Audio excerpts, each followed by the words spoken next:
إلا الله محمد رسول الله. السؤال الأخير لأخينا سلطان سأل عن يعني هل ثبت شيء في تغيير المكان أثناء سن الراتبة بين سن الراتبة والفرض؟ وجاء في حديث معاوية بن قرة، وأما بالنسبة للنبي عليه الصلاة والسلام أنه كان ينهى عن ذلك أو منع ذلك، نقول أيضا عن النبي عليه الصلاة والسلام لا يثبت في هذا سنة. نعم، بعض السلف يكره مسألة الإمام أن يصلي في مكانه فيستحب له أن يغير مكانه حتى لا يظن أنه ما زال إماما وأن الناس تصلي خلفه.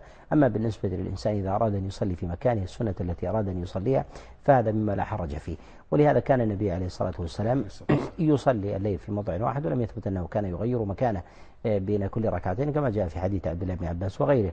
وكذلك أيضا بالنسبة للنافل إذا كان الإنسان مثلا يؤديها بعد الفريضة، جاء عن بعض السلف أنه كان يغير في هذا، لكن عن النبي عليه الصلاة والسلام أنه نهى أو قصد التغيير لذاته، فنقول إنه لا سنة في ذلك عن النبي عليه الصلاة والسلام وبالنسبة للمأمومين. وأما بالنسبة للإمام فالأظهر في ذلك أنه السنة أن يغير مكانه.